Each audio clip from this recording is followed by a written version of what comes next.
இது மாதிரி திடீர்னு இறந்து போயிட்டாங்க வீட்டில் அப்படின்னு சொன்னால் நம்ம என்னெல்லாம் பண்ணணும்?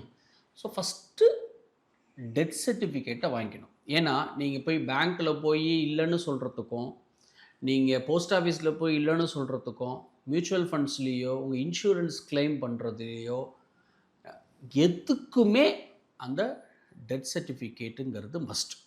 Second, assimilate all the information. அவர் என்னென்னலாம் வச்சுருக்கார், அவர் என்னென்னலாம் முதலீடு வச்சுருக்காரு, என்னென்னலாம் சேவிங்ஸ் வச்சுருக்காரு, அவர் எங்கெங்கெல்லாம் லோன் வாங்கியிருக்காரு, அவர் எங்கெங்கெல்லாம் கடன் கொடுத்துருக்காரு, அதெல்லாம் முதல்ல என்ன பண்ணணும்னா கண்டுபிடிக்கணும். அதை கண்டுபிடிக்கிறதுக்கு நம்ம வழி சொல்லுவோம். என்னென்ன எப்படியெல்லாம் அவர் கண்டுபிடிக்கலாம், அந்த ஃபேமிலி மெம்பர்ஸ் கண்டுபிடிக்கலாங்கிறது நெக்ஸ்ட் ஸ்டெப். ஃபஸ்ட்டு என்ன பண்ணணும்னா டெத் சர்டிஃபிகேட் வாங்கினதுக்கப்புறம் you must assimilate all the information pertains to the deceased person. மூணாவது, அவர் ஒருவேளை வேலை பார்க்குறாரு, ஒரு இடத்துல வேலை பார்க்குறாருன்னு சொன்னால் you must inform the employer.